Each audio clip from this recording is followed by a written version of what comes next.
Welcome back to Challenge. I will talk on camera every single day until get fluency, recording myself on camera, and today, day 51. First task, guys. Do you prefer studying alone or in a group study sessions? I will choose to study in a group session, yeah, because I got used to do it since school times, university.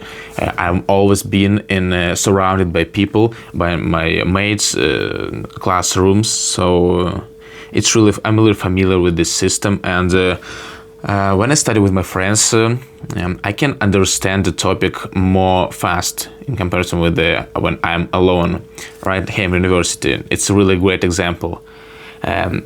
About English, the same situation, because when you study, when you been in a group, you have a lot of practice listening when you listen another participators who share their opinion, and you can always create some dialogue, some discussion between groups of people, so it can help you to practice your speaking. When you alone, it is a little bit more complicated to practice speaking, and it's always gonna be more fun when you're in a group.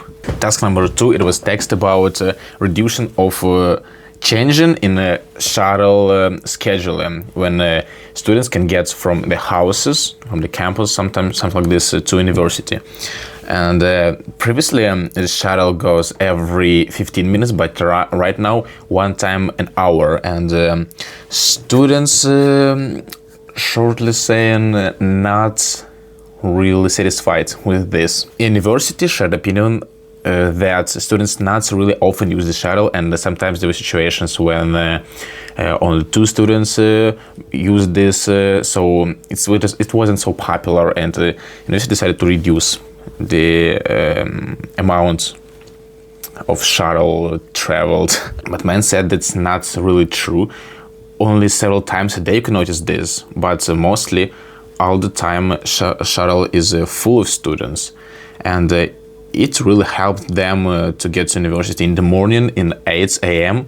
When you wake up, it's really comfortable way, but right now they have not so much options to get, only walking. This is it, and there is nothing to do with this. Next task, guys, I have to tell what are the characteristics of group dynamics. I need to use points from the lecture what I had listened previously. So the characteristic of group dynamics is, first of all, that in every group we will see the distributed 4 roles.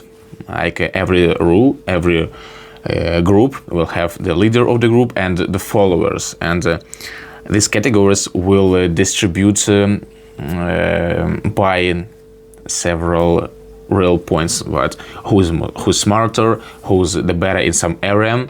It can be officially or unofficially. It goes in a natural way without an official statement, I am a leader, you're a follower. No. Obviously, if group wants to achieve something, they're supposed to have power, because if in a group we will not see a leader or any power at all, this group will never be succeed in something, and mostly we will see the failure of this group. And last TOEFL question: what are the benefits of using design thinking? Again, I will just use example from the lecture, and this is much more simple if I would answer by my knowledge what I have. So design thinking have several points. Like, first of all, it can encourage some brand, some business, some company to take changes, to bring about some changes in their design, in logo, in something like this. Maybe it will influence the company in the future to become better in comparison with what was there in the past.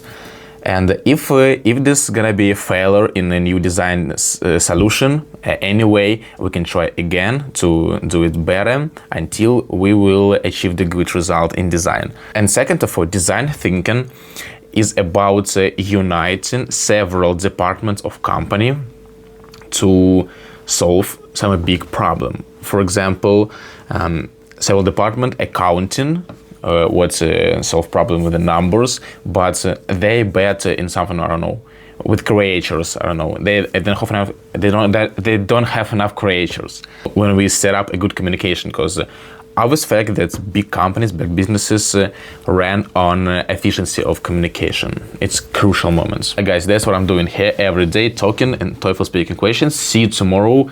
Thank you. Bye bye.